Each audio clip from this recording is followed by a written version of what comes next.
Construyendo los comités de defensa de la Cuarta Transformación, presenta a su invitado de esta noche. Licenciado en Ciencias y Artes Militares, con maestría en Ciencias Políticas de la Universidad de los Andes, Mérida, Venezuela. En la Universidad Javeriana, Bogotá, Colombia, se especializa en Historia Social y Política de América Latina. Comandante del Grupo de Lanzadores de Cohetes Múltiples, José Gregorio Monagas en Maracaibo. Gobernador del estado de Zulia en 3 ocasiones, 95, 98 y 2012. Diputado a la Asamblea Nacional 2010-2012. Presidente del Consejo Colombo Venezolano de Gobernadores de Frontera 1997-2000. Representante permanente de la Misión de la República Bolivariana de Venezuela ante las Naciones Unidas 2006-2008. Presidente de la Corporación para el Desarrollo de la Región Zuliana, Corpo Zulia, de octubre 2017 a la actualidad. Damos la bienvenida al embajador de la República Bolivariana de Venezuela en México, Francisco Arias Cárdenas. Buenas noches, estamos con nuestro programa cotidiano construyendo los comités de defensa de la Cuarta Transformación. En esta ocasión no nos acompaña nuestro amigo Flavio Sosa, pero como ustedes saben, tenemos un invitado de enorme valía para las reflexiones que hacemos cotidianamente en nuestro programa, puesto que se trata del embajador de Venezuela, Francisco Javier Arias Cárdenas, que como ustedes ya vieron en la introducción, es un hombre con una gran trayectoria en lo político, en lo social, y una cosa que es sorprendente y muy interesante, también con una sólida formación militar. Esto enriquece mucho nuestro programa el día de hoy, porque como ustedes saben, Venezuela, siendo un país tan cercano, es una asignatura pendiente para muchos mexicanos. ¿Por qué? Porque Venezuela es uno, como pocos, países que han sido sistemáticamente atacados, difamados, tergiversados hechos. Entonces sucede un hecho que a nosotros nos parece muy curioso, que nosotros hablamos de Bolivia, hablamos de Brasil, hablamos de Argentina, incluso de Cuba, y no hay tantos prejuicios. En cambio, cuando hablamos de Venezuela, se suelta la última que han soltado los órganos internacionales de propaganda, señalando hechos que verdaderamente son calumnias abiertas. Quizás algo que nos hace empezar a comprender este hecho es recordar a un personaje verdaderamente detestable. Un periodista o un propagandista que se hace pasar por periodista, que es Jorge Ramos. Cuando intenta hacer una entrevista al presidente Maduro, es verdaderamente agresivo, ofensivo y nada de periodista. Y nosotros no alcanzamos a comprender ese hecho de fondo, sino hasta que vino a hacer lo mismo a México, pretendiendo cuestionar al presidente López Obrador. Ahí ya entendimos con más claridad de lo que se trataba. Ya entendimos de viva voz y de primera mano lo que está sujeto sistemáticamente a campañas de confrontación y de difamación. Bueno, sin más, quiero presentar ante ustedes al compañero Francisco Javier Arias. Muy buenas noches y muy agradecido por su presencia, embajador, y le vamos a agradecer mucho que nos ayude a entender el fenómeno venezolano Y yo quisiera empezar porque usted nos pusiera en contexto. ¿Cómo surge esta experiencia para construir una sociedad mejor para el pueblo venezolano y cómo han enfrentado ustedes los distintos obstáculos que se han puesto o pretendido imponer para impedir este avance? Bueno, yo debo primero agradecer, José Antonio, agradecerte a ti, a Flavio, que desafortunadamente bueno, tiene otras diligencias, otros compromisos, por la oportunidad para compartir un poco, porque sí es necesario para nosotros. Yo digo, más que necesario, urgente, ¿no? Sistematizar lo que puedan ser explicaciones, aclaratorias, y a través de conversaciones se pueden hacer. ¿Qué ocurre? ¿Qué estamos viviendo?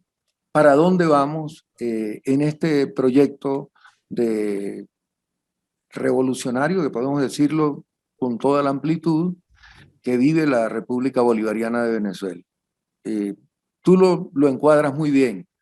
¿De dónde y cómo se inicia? Tal vez ahí hay una de las primeras razones para que se genere todo este recelo por parte de algunos compañeros, compañeras de la izquierda latinoamericana y mundial, que se afirma muchísimo allí la propaganda de los grandes medios, de los grandes intereses. Venimos, nuestro origen como organización, como movimiento, es el mundo militar. Ese es un primer elemento, José Antonio, que dificulte. A nosotros nos costaba mucho explicar cómo puede surgir un movimiento de izquierda de una fuerza armada latinoamericana construidas al modo del Departamento de Estado, de la Escuela de las Américas, cómo puede construirse y cómo puede salir de allí. Bueno, pero es un poco lo que decían también de Jesús de Nazaret en algún momento. Puede salir de Nazaret algo bueno. Toda la desconfianza que se puede haber generado, con razón, después de las dictaduras de izquierda, después de los desaparecidos argentinos, después del golpe de Augusto Pinochet, después de las experiencias uruguayas y paraguayas, ¿cómo puede surgir de la Fuerza Armada? Bueno, yo creo que muy rápido, por el tiempo del programa, podemos como explicar un poco, ¿no? Y yo creo que en esta explicación, pues uno tiene cierta base, porque participé desde la formación del movimiento junto al comandante Chávez, en la dirección del núcleo central del movimiento bolivariano en los 80. Nosotros tenemos una izquierda, después de los 60 y de los 70, derrotada en la lucha militar. La guerrilla venezolana terminó negociando con el gobierno, penetrada por la CIA, por los organismos de seguridad, divididos entre ellos, y terminaron, bueno, negociando y acordándose con la estructura tradicional. No pasaba la izquierda venezolana después de esa negociación del 3-4%. No había posibilidades reales, por lo menos en los términos que se considera posibilidad de que fueran gobierno, de que fueran poder. Algunos movimientos de izquierda, fundamentalmente el Partido Comunista, un poco el movimiento Ruptura, PRB, que dirigió quien murió hace poco. En Venezuela se le llamaba el guerrillero invencible o el guerrillero histórico, Douglas Bravo.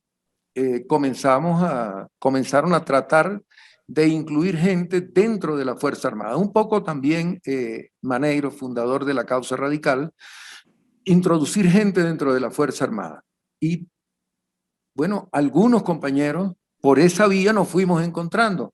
Otros veníamos de las inquietudes del propio establecimiento y fuimos coincidiendo, nos fuimos encontrando dentro del mundo militar, finales de los 70, principios de los 80, y a relacionarnos para cuestionar la situación del país, la situación de las mayorías del país, y para hacernos propuestas. Partimos de hacer propuestas para el saneamiento de un ejército a la orden de los intereses transnacionales, fundamentalmente de los Estados Unidos.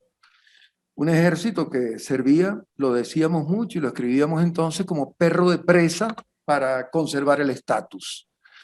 Y fuimos partiendo en estas mismas discusiones y con las relaciones de estos sectores de la izquierda venezolana a construir como suerte de núcleos dentro de la Universidad de los Andes, de la Universidad Central de Venezuela, con algunos compañeros que aún derrotados y dedicados a las actividades normales de ciudadanos, mantenían los mismos ideales que los animaron a estar en la montaña, a estar en la guerrilla.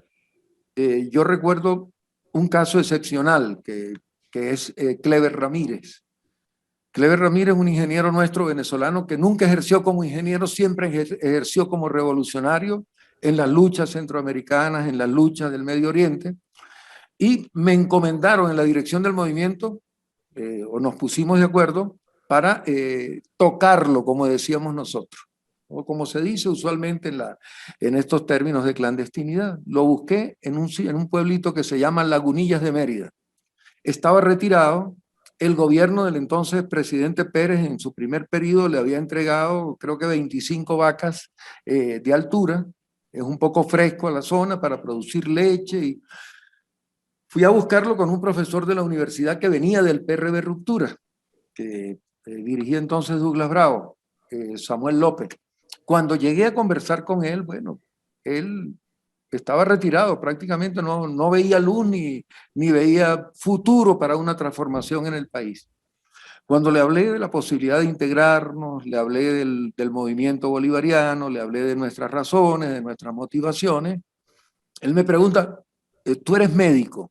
Porque no habían logrado colocar militares efectivos dentro de la gente que ingresaba, médicos de izquierda que se presentaban a concursos y entonces resultaban como asimilados, eran tenientes, capitanes, etcétera, pero allá los llaman asimilados, es decir, no tienen mando de tropa, solo cumplen una función y utilizan, por supuesto, su jerarquía y todo lo demás. No, yo no soy médico, le digo a Clever. Sigue, seguimos hablando, tú eres abogado. No, yo soy teniente coronel, comandante de una unidad. Yo recuerdo que saqué una tarjeta y estaba con un sistema de lanzadores de misiles y el nombre, Francisco Javier Arias Cárdenas, primer comandante del grupo de lanzadores de cohetes múltiples, José Gregorio Monaga. Se quedó, pero paralizado, ¿no? Paralizado. ¿Tú eres entonces oficial activo? Sí, yo soy oficial de artillería, comandante, y tenemos un grupo. Y me pregunta, pero no, esto, me puse viejo buscando esto, me decía el hombre. Debería tener unos 65 años entonces, Clever. Me puse viejo esperando esto. No, ¿cuántos son? No tiene que decirme nada, comandante, cuenten conmigo, ubíquenme donde ustedes crean que sea necesario y yo estoy dispuesto. Él escribió un libro que tiene poca circulación, merecería mucha más circulación, previo al 4 de febrero de 1992, La Cuarta República.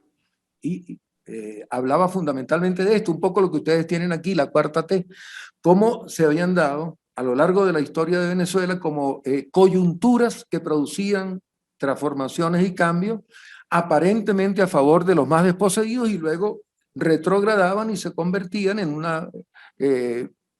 una circunstancia a favor del establecimiento de los dominadores tradicionales. Esta historia de Clever Ramírez yo la refiero porque le resultaba muy difícil a algunos compañeros entender que viniendo del mundo militar hubiera gente con un pensamiento progresista, con un pensamiento de izquierda.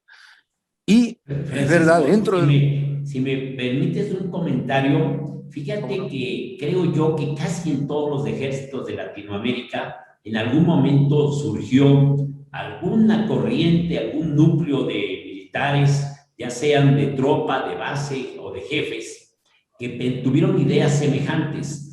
Aquí recordando, yo tengo familiares ya fallecidos militares, pero sí recuerdo que mis tíos abuelos me platicaban que en México circuló un periódico de izquierda dentro de los militares que se llamaba El Mauser y que se organizaban e intentaban tener una visión muy progresista, pero lo que es inédito es que todos esos movimientos que vienen del ejército, que son progresistas, incluso de izquierda, fracasan en todos lados y ustedes logran generar un movimiento exitoso. Eso es lo que yo digo que es muy particular, pero disculpa la interrupción, adelante. No, es muy válida porque es cierto, ¿no? El caso de Jacobo Arbenz es un tema, pues. El general Velasco en Perú es un tema. Cantidad de eventos que se dieron en América Latina y que nos dan una idea de que sí surgieron esos movimientos. Pero era muy sorpresivo porque veníamos como de una situación primero estaban vigentes las dictaduras en el cono sur todavía, finales de los 70, principios de los 80, ¿no? Y estábamos como muy impactados por todo eso. Yo digo que ese es uno de los temas que nosotros, bueno, cargamos desde el principio como un peso, ¿no? Venir del mundo militar. Yo rápidamente voy a tratar de ver cómo esto ha cambiado y cómo el mismo presidente Chávez, en el momento en que ya está despidiéndose, él coloca, estando todo el equipo de compañeros que vienen del movimiento militar, coloca un civil al frente del movimiento, al presidente Nicolás Maduro, que también es como un elemento que debemos analizar en todo su contenido, ¿no? Creo que ese es un primer elemento. Lo otro, por supuesto, la gran propaganda que se ha establecido en contra de nuestro movimiento, de nuestro gobierno, pues. La similitud, yo leía esta misma semana que pasó, alguien que escribía un artículo, llegó el comunismo, ¿qué vamos a hacer? Ahora, 20 años de gobierno, llegó el comunismo, ¿qué vamos a hacer? Por la ley de ciudades comunales, que espanta a algunos y los llena de temor. La propaganda no ha permitido que algunos compañeros y algunos en Venezuela murieron, como el caso del propio Teodoro Petkov, bien reconocido, militante de la izquierda latinoamericana, como el caso de Pompeyo Márquez, sin entender realmente lo que estaba ocurriendo, ¿no? Con sus dudas y con su recelo, venezolanos nuestros allá. Pero yo pienso que esa es la batalla, ¿no? Yo digo que un segundo elemento que ocasiona toda esta situación es entender lo que estamos haciendo y para dónde vamos. Construir un país con una economía en que las nuevas formas de producción se desarrollen y tengan el apoyo del Estado, fundamentalmente a través del poder comunal, de las comunas, de la organización del pueblo, bueno, y convivir con las viejas formas de producción que le dan toda la importancia al factor capital. Eso es otro elemento que es difícil de definir y ahí hemos tenido también como un choque constante, ¿no? Bueno, una de las propagandas que sacaban aquí contra el presidente López Obrador era una que sacaban allá señalando que, bueno, que íbamos a quitarle los niños a las madres, que los íbamos a mandar a escuelas para ideologizarlo y que los niños ya no iban a querer a su mamá, sino que iban a querer el partido, una cosa totalmente absurda. Yo digo que ese probablemente sea un elemento. Otro elemento que me parece a mí difícil, que por supuesto tenemos que profundizar, tenemos que explicar es sobre qué circunstancia estamos trabajando, que allí se devela también el fondo del problema. Nosotros estamos tratando de construir entre fuego cruzado por el bloqueo, por las amenazas, por las agresiones constantes, amenazas que son casos, bueno, se dio una invasión que no prosperó, pero hicieron el primer toque y fracasó en mayo del año pasado con estos equipos que vinieron desde Nueva Granada por el Caribe y fueron frenados por los mismos pobladores y después por la fuerza pública, por el ejército, por la armada.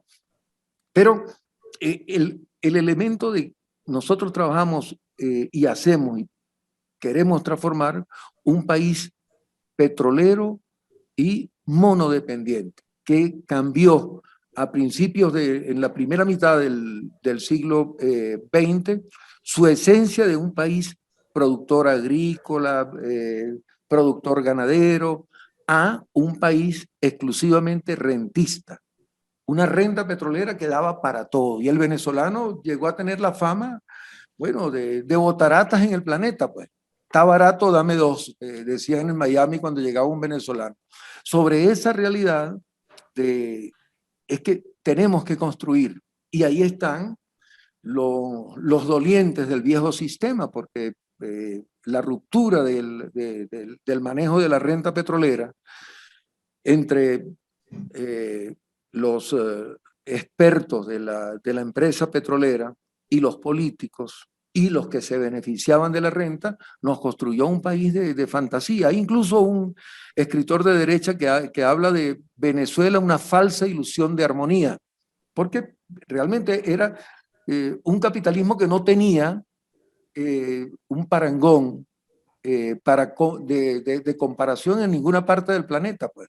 La renta petrolera llegó a ser 98% del ingreso nacional y cualquier exportación era simulada para agarrar el dinero de la renta, incluso cualquier empresa nacional. Eso, por supuesto, es un elemento que nos genera muchos adversarios internos y finalmente, y por supuesto tenemos que transformar otros elementos que son bien complicados. La mentalidad del venezolano que se adecuó a esa manera de vivir. El venezolano del Tabarato, que además era, con los copellanos se vive regular, que era uno de los partidos, de los grandes partidos que se dividieron durante casi 80 años, 90 años no, un poco menos, después de la muerte de Gómez, unos 50 años, se dividieron el manejo del país, COPEI y Acción Democrática. Con los copellanos se puede vivir, pero con los adecos se vive mejor porque roban y dejan robar. Entonces la ética golpeada del venezolano, el espíritu de trabajo profundamente golpeado y la viveza criolla como argumento. Sobre esa realidad construir, sobre esa realidad sociológica, sobre esa realidad económica y después esta guerra despiadada, ¿no?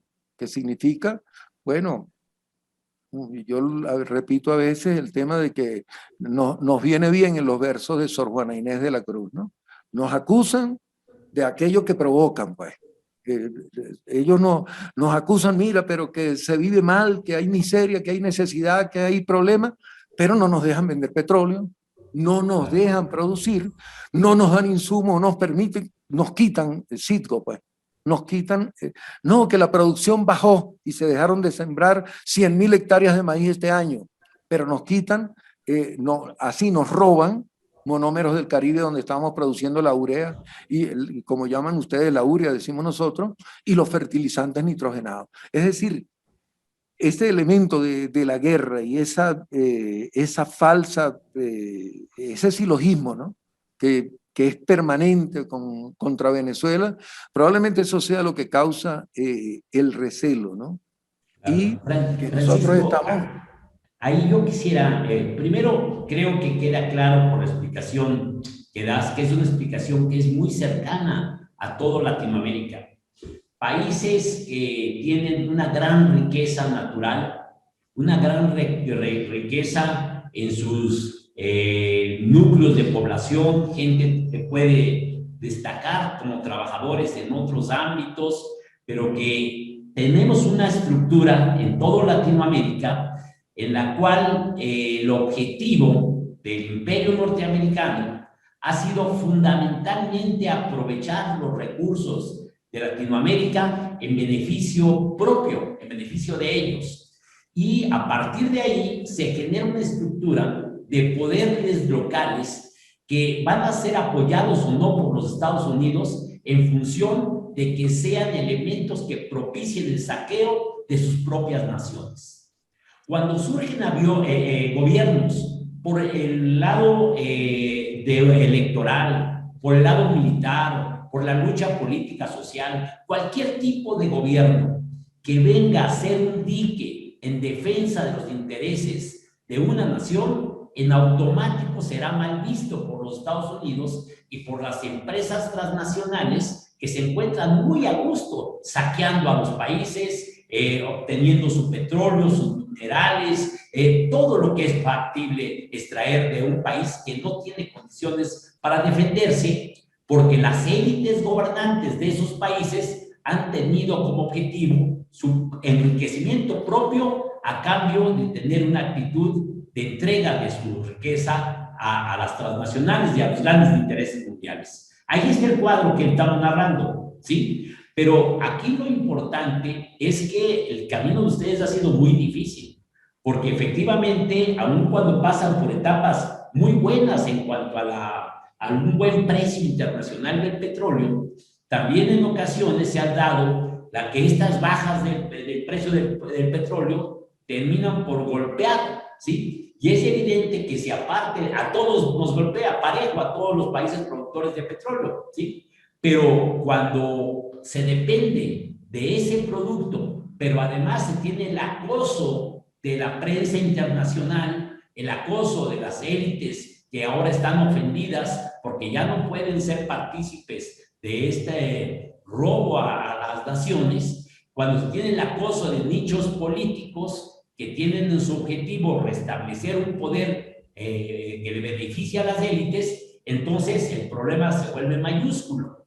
Yo quisiera que pudieras ayudarnos un poco a entender qué ha hecho Venezuela, qué ha hecho el gobierno, qué ha hecho el presidente Maduro para buscar que, a pesar de que la prensa nos presenta un escenario que parece que mañana se cae el gobierno del presidente Maduro, pero sin embargo nos esperamos a mañana y al pasado mañana y al siguiente día y a la siguiente semana y el gobierno tiene una continuidad, seguramente con muchos problemas, con muchas deficiencias, con carencias, ¿sí? Si en todo el mundo estamos viviendo esto, por ejemplo, hoy en el marco del COVID, pues más en un país que efectivamente está bloqueado, sufre de embargos, sufre de falta de venta de insumos necesarios para sus procesos productivos, en fin. Entonces, yo quisiera, si pudieras ayudarnos a entender cuáles son los elementos que han permitido que a pesar de todo, a pesar de que anda por ahí incluso un presidente patito, decimos en México,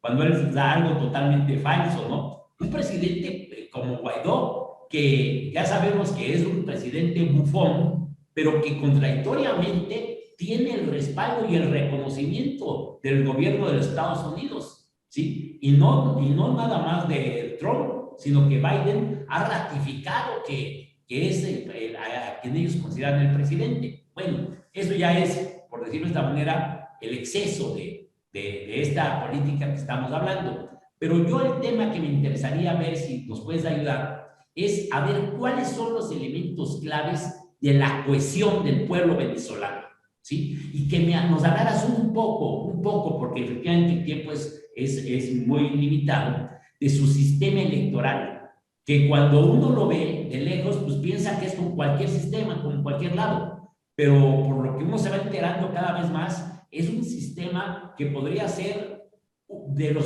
pocos sistemas electorales muy confiables, muy participativos, muy vigilados, ¿sí? Bueno, estos son elementos que a mí me interesaría ver si nos pudieras ayudar a comprender mejor. Yo quisiera como cerrar solo con 2 minutos el tema anterior, ¿no? Solo y para rápidamente responder la segunda pregunta. Yo creo que hay un tema, además de la complicidad interna para generar esta situación de recelo, de desconfianza con la prensa internacional, con los grandes medios de comunicación, hay otro tema, la amenaza. La amenaza incluso hace que algún movimiento de izquierda, pero mira, no te metas con ellos porque somos como el muchacho que le están haciendo bullying y nadie se mete para que no la agarren con él. Pasa a veces en ese sentido, ¿no? La amenaza de que el grande va contigo también, que no es sencillo, pues. No, yo no voy a asumir el riesgo de meterme con Venezuela porque me voy a generar problemas yo.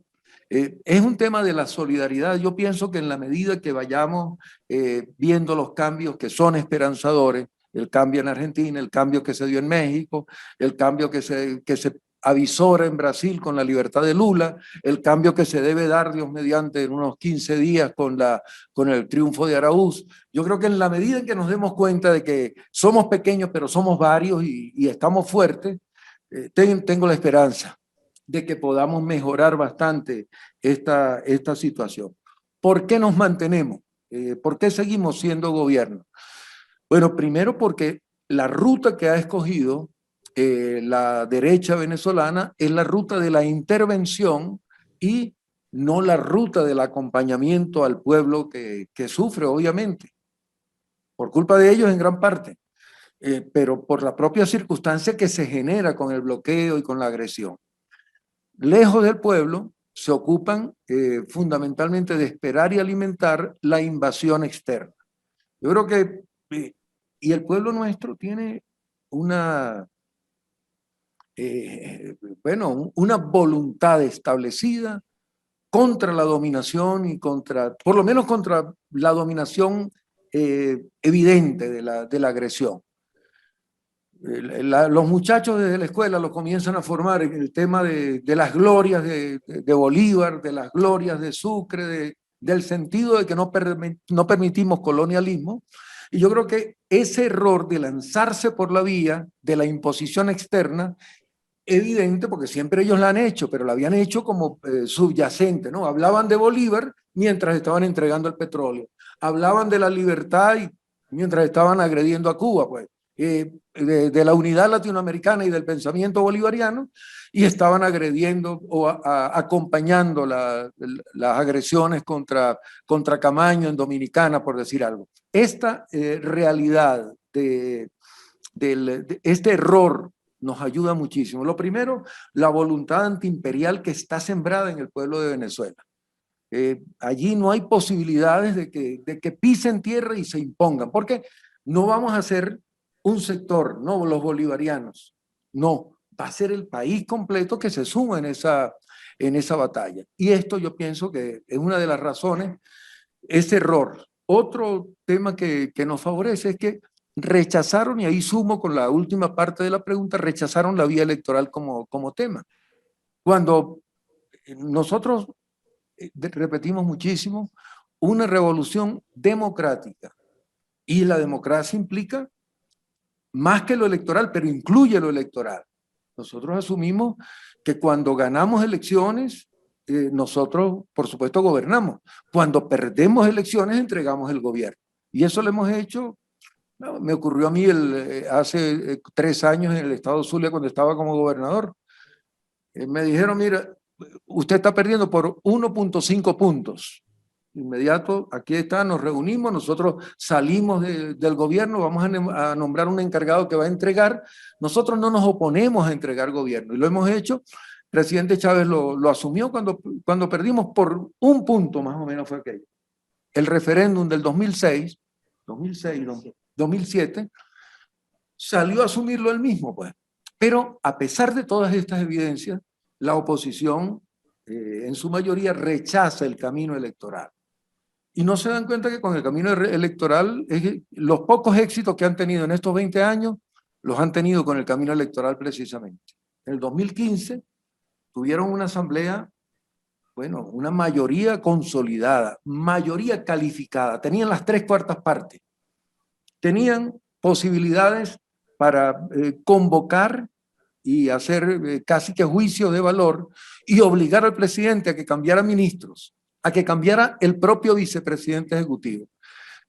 Tenían las posibilidades de nombrar embajadores o de ratificar el nombramiento de embajadores al ejecutivo, de administrar y verificar el presupuesto, de todas las facultades que tiene el Poder Legislativo. Y lo que dijo el presidente entonces del Poder Legislativo de un partido tradicional como es Acción Democrática, Henry Ramos Ayub, es, bueno, estoy aquí y vamos a sacar al presidente en 5 meses. No, es mucho, en 3 meses. Vamos a sacar al presidente. Bueno, ellos son los que rompen las reglas y las normas. Ningún Congreso llega para sacar al presidente, llega para legislar y llega para controlar, que es lo que está establecido en la Constitución. Entonces, yo creo que este error de percepción que no quieren cambiar, y cuando lo cambiaron, se sorprendieron tanto que pensaron que de una vez podían dar un golpe de Estado desde el Congreso. Y se ha demostrado que no es posible. Y otro elemento es la unidad de la Fuerza Armada, que creo que debe considerarse también. La unidad de la Fuerza Armada, bueno, venimos de allí, y es la organización que dio base y se ha mantenido unificada en torno a la Constitución y en torno al propio presidente Chávez y ahora al lado del presidente Nicolás Maduro Moro. Y finalmente el tema del poder electoral. Nosotros tenemos un poder electoral que funciona y es ejemplo para muchos otros países. Funciona y funciona efectivamente. Pero bueno, se requiere escoger ese camino, pues. Ahora mismo se está seleccionando una nueva directiva del Consejo Nacional Electoral con la metodología que está establecida en la Constitución. Comité de nombramiento, postulaciones, evaluación uno a uno de los postulados. Creo que quedan como 75 entre los postulados ya que están siendo evaluados se dieron 14 días más. Y ahí hay gente cercana a nosotros, hay gente cercana a la oposición que nos adversa y hay gente que es absolutamente separada de la actividad política. Pero se está seleccionando nuevamente una dirección, un consejo, una directiva del Consejo Nacional Electoral. Deberían incluirse. Hay un sector de la oposición que está repensando, y un sector importante de la oposición, que está repensando este error, pues. Yo se los he dicho muchísimas veces de la forma que puedo, ¿no?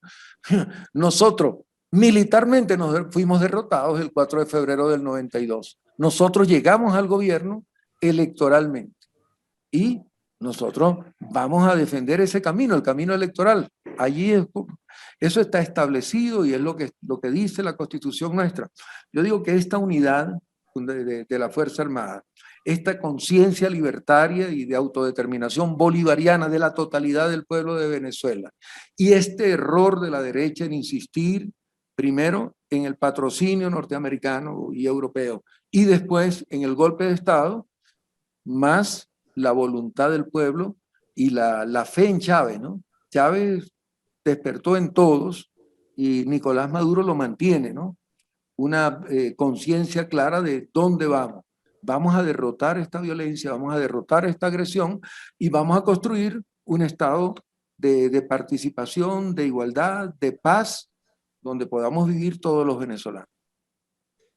Muy bien. Oye, una serie de preguntas que me gustaría hacerte, pero viendo si pudiéramos, por el poco tiempo, digo yo, decirnos las claves que son fundamentales. Por ejemplo, en el ámbito del ejército, la semana pasada que entrevistábamos al compañero de Ecuador, él decía que dentro del ejército, aparte de avanzar en una perspectiva de discusión, de la comprensión de la situación nacional, de la toma de conciencia, que es a lo que entiendo que fundamentalmente te refieres en la cuestión del ejército venezolano, él decía que era muy importante acabar con estructuras elitistas que decían, por ejemplo, ¿por qué los generales o los coroneles han de comer en un comedor distinto a donde come la tropa y marcadamente con diferencias muy segmentadas, ¿sí? Y él decía que en Ecuador la idea fundamental era hacer un ejército que sin perder estructura de mando, sin perder las jerarquías necesarias para que un ejército funcione, era muy importante que la estructura fuera menos vertical, menos elitista, sobre todo en cuanto a las condiciones de percepciones salariales y de condiciones de vida. Me interesaría esa pregunta. Pero otra que me parece muy importante, es evidente que hoy están cambiando las condiciones a nivel de Latinoamérica. Ya se señalaba un recuento de cómo empieza a haber más países que se empeñan en buscar una perspectiva distinta, mejor para los ciudadanos, para los pueblos, ¿sí? Donde se dé una menor concentración de riqueza, una menor polarización, todos los elementos que conllevan un sistema neoliberal injusto y vertical. En esta perspectiva, ¿cómo valoran ustedes los años que están por venir? ¿Sí? Entiendo que son preguntas complejas, pero por lo menos un atisbo de cómo pudiéramos plantear esto. Y la última, ¿cómo visualizan ustedes su relación en los próximos años con los propios Estados Unidos? ¿Sí? Muchas personas han señalado que podríamos pensar en que los Estados Unidos tendrán una política menos agresiva verbalmente a lo que podría plantear Donald Trump, pero muy parecida en esencia. ¿Qué hacer frente a una realidad que de alguna manera pues no es del beneficio, dijéramos, para propiciar el desarrollo de los intereses de los pueblos? ¿Cómo valoras estas situaciones? Sí, voy a iniciar en el mismo orden que hiciste la pregunta, ¿no? El cambio, y un poco con la experiencia también de los hermanos ecuatorianos, el cambio dentro de la Fuerza Armada nuestra. ¿Por dónde lo impulsamos? Primero, bueno, de las medidas que tomó de inmediato el comandante Chávez cuando llegó a la presidencia fue sacar de Venezuela bueno, lo que se llamaba como elementos de apoyo de la misión militar norteamericana. Tenían casi que la dirección y no teníamos un planteamiento militar nuestro, venezolano, ni siquiera una hipótesis de guerra adecuada a la propia realidad. Por ejemplo, estaban invadiendo Panamá cuando nosotros estábamos haciendo el curso de Estado Mayor. Los norteamericanos invadiendo Panamá y el instructor norteamericano en el salón de clase nuestra explicándonos cómo atravesaron el río Rin las tropas aliadas en 1943. Es decir, nos estaban mamando el gallo, güey. Se estaban burlando de nosotros. Estaban con todos los medios atacando Grenada, destruyendo a Bishop, y a nosotros nos estaban explicando cómo se dio el desembarco de Normandía. Es decir, y lo discutíamos nosotros, ¿no? Mira, podemos hablar con el instructor, ¿cómo están haciendo ustedes el ataque a Bishop y por qué? Están atacando una isla pequeña como Grenada. No había posibilidad. Entonces, la primera decisión, conforme a todas esas discusiones que llevábamos, que tomó el presidente, sacamos la misión militar norteamericana. No nos ayuda para nada, pues. Y comenzamos a plantearnos nuestras propias hipótesis de guerra y comenzamos a plantearnos nuestra propia realidad, la defensa de nuestros intereses, la defensa de quienes tienen y se están llevando y están expoliando nuestra riqueza. ¿Cómo la vamos a plantear? Fundamentalmente con nuestros aliados, con quienes tienen el mismo interés. Comenzamos unas relaciones más que fraternas a través de los propios organismos que fueron generando los presidentes suramericanos, a través sobre todo de UNASUR, a discutir con los militares brasileños, a discutir con los militares argentinos, a discutir incluso con militares que todavía tenían gobiernos de derecha, como en el caso de Colombia, y a hacer planteamientos y a debatir sobre temas que afectan nuestra propia seguridad. Esto, por supuesto, afectó muchísimo los intereses del norte, pero mira, y ya no quieren venir entonces a la Escuela de las Américas, ya no quieren venir a Panamá, ya no quieren venir a los fuertes norteamericanos, los venezolanos. Y otros países también venían tomando como el mismo camino, ¿no? Yo pienso que eso fue una de las cosas que aceleró más toda esta campaña feroz contra Venezuela. El otro tema dentro de las Fuerzas Armadas es comenzar a escribir los manuales adecuados a nuestra propia realidad. Es decir, nosotros no podíamos seguir el manual E5-3 for Gulick. Y entonces el compañero que lo traducía del inglés al español tenía una medalla, pues. pero no había nadie que discutiera si ese manual se adecuaba a nuestro propio clima, a nuestro propio paisaje, a nuestra propia realidad. Es decir, comenzar a escribir nuestra propia doctrina militar. Pero por otra parte, iniciamos también un plan de sacar privilegios, que es lo que señalaba Patiño de la Fuerza Armada. Ahí el tema del suboficial. Y bueno, ¿qué son los suboficiales o qué eran los suboficiales entonces? Oficiales técnicos, y se les dio el mismo grado como oficiales técnicos. No tenían o no tienen mando de tropa, pero tienen responsabilidades, o sea, y tienen un grado equivalente y un sueldo equivalente.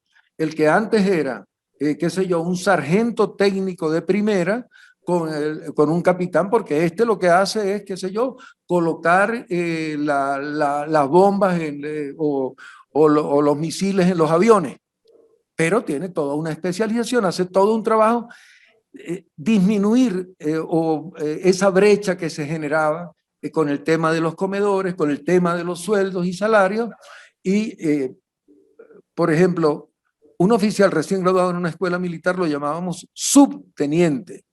Y Chávez decía, pero bueno, ¿por qué subteniente? Es que está por debajo del teniente. Bueno, tiene un rango menor, pero vamos a llamarlo teniente y primer teniente al que ya se superó y va a ascender a capitán. Es decir, cambios que parecían de forma, pero que tenían todo un contenido y todo un fondo, y fueron, al principio generaban en algunos oficiales, sobre todo los más mayores, como desconfianza. Después los fueron entendiendo, los asimilaron y hemos ido caminando. Yo creo que eso nos ha fortalecido más, o ha fortalecido más. Uno a veces dice eso de nosá porque es un estigma eso de estar 25 años en el ejército. Pero ha sido asimilado muy bien por los compañeros y mantiene la unidad dentro de la propia Fuerza Armada. La nueva perspectiva de América Latina, ¿no? Y nosotros tenemos una esperanza en estos cambios que se están dando. Tenemos una esperanza y nosotros hemos aguantado un vendaval de verdad. Hemos soportado un vendaval. El pueblo nuestro ha sufrido muchísimo, muchísimo. Muchos hermanos, porque dicen, no, los que emigran son los enemigos del gobierno. No, hay cantidad de los nuestros también que me escriben. Yo estoy en Chile, yo estoy en Colombia, y mantienen su amor y su afecto por Chávez, pero saben que tienen que buscar dentro de la guerra y dentro de la situación, buscar el emigrante, los migrantes venezolanos que han salido, por supuesto, salen buscando, allá decimos en el Zulia, donde me adoptaron y me hicieron gobernador, porque yo soy andino, dicen buscando a Dios. Es decir, buscando solución a sus propios problemas. Nosotros esperamos de verdad y con toda la firmeza que se den estos cambios que yo mencionaba hace un rato, que logre otra vez el Brasil retomar su rumbo de un gobierno latinoamericanista, soberano, con interés fundamental en los más necesitados, que lo logre Ecuador. Soñamos con que se den en Nueva Granada también, en la actual Colombia, pero esos cambios vienen, y de esa Latinoamérica, México ha asumido la dirección del CELAC desde el año pasado, y la mayoría de los países latinoamericanos decidieron mantenerle la presidencia pro tempore del CELAC. Estos organismos que van permitiendo la unidad, la reactivación de UNASUR, Dios mediante, va a permitir tener una América Latina más unida, que es lo que soñamos. Una América Latina donde podamos entre nosotros discutir nuestros problemas y enfrentar en conjunto lo que puedan ser, bueno, agresiones o intereses, incluso comerciales, que podamos en conjunto ir a los grandes foros mucho más fortalecidos que como va cualquiera de los países pequeños nuestros frente a las grandes potencias. La sumatoria de América Latina para defender sus grandes intereses. Ese es nuestro sueño, y en eso soñó Chávez, y eso lo lleva como una línea de trabajo el presidente Maduro y todos quienes estamos con él en este trabajo. Y la relación con Estados Unidos finalmente. Nosotros esperamos, deseamos, esto lo repitió Chávez muchísimo, una relación de iguales. Nosotros con Estados Unidos lo que no admitimos es la subordinación. Nosotros sabemos que es un gran país, que es una potencia. No compartimos su filosofía, pero respetamos, pues.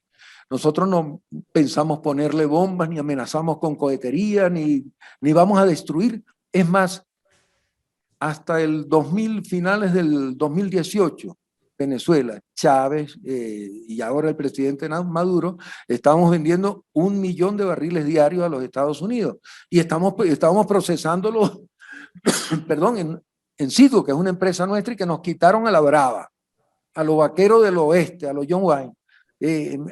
Bueno, soy guapo y apoyado y te la quito y te la quité, pues. Y con eso, bueno, el efecto que tuvo las tres refinerías que están entre las 10 más grandes de los Estados Unidos. Cerca de 7.500 estaciones de gasolina en todos los estados, creo que en más de la mitad de los estados norteamericanos. Bueno, Estados Unidos es un gran país, ha cometido arbitrariedades contra nosotros, pero el presidente Maduro no cesa de tender la mano. Tender la mano, vamos a una conversación, ustedes tienen sus intereses, nosotros los nuestros, pero hay asuntos en los cuales necesitamos entendernos. Nosotros somos, lo que no vamos a aceptar es que nos exfolien nuestra riqueza, que nos den direccionalidad para nuestra política exterior, nuestra política interna. Respétennos, que nosotros los respetamos.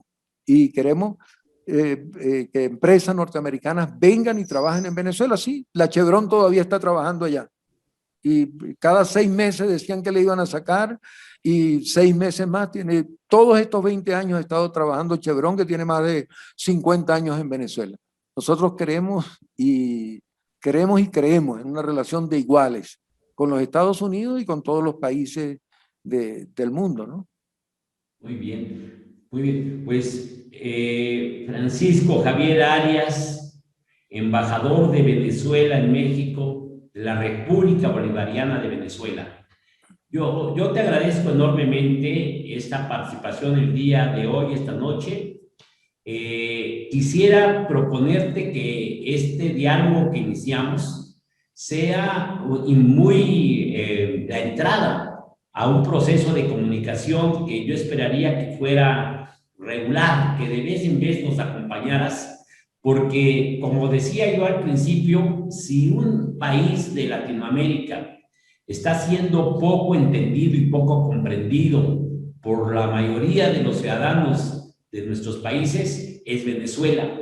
La historia en esencia la entendemos muy bien porque, insisto, nos parecemos mucho, ¿sí? Y se puede describir con muy pocas palabras, como ya lo decía yo, la lucha de un pueblo por generar las condiciones de vida mejores para sus ciudadanos siempre va a tener como obstáculo que las élites se resisten y están decididas a todo, a utilizar las estructuras legales, los poderes a los cuales tengan acceso, los aliados transnacionales, todo para implantar ese poder que les era muy benéfico.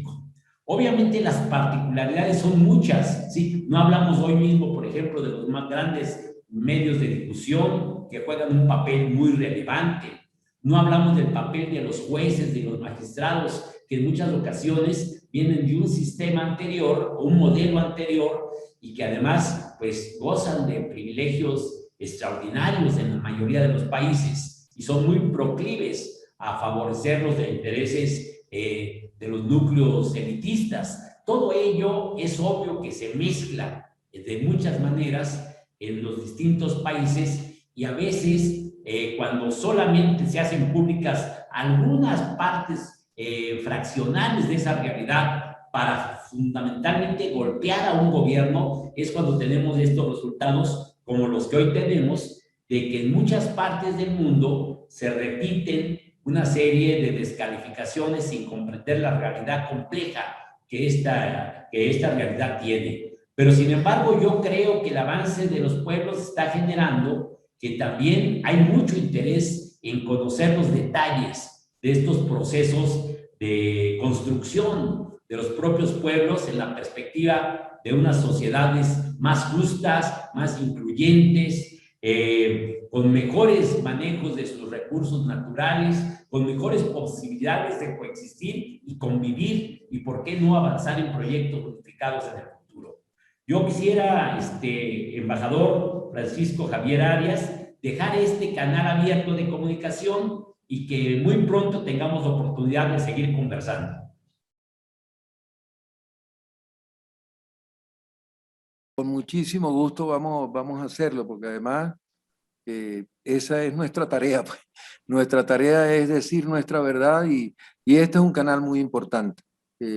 Por supuesto, alguien podría decir, son pequeños estos espacios frente al manejo de los grandes medios de comunicación, pero la sumatoria del esfuerzo puede hacer la diferencia, puede causar el balance adecuado para que se nos entienda y, bueno, Dios quiera para que se nos acompañe también y nos acompañemos todos en la batalla por la independencia, por la soberanía y por los altos intereses de nuestros pueblos.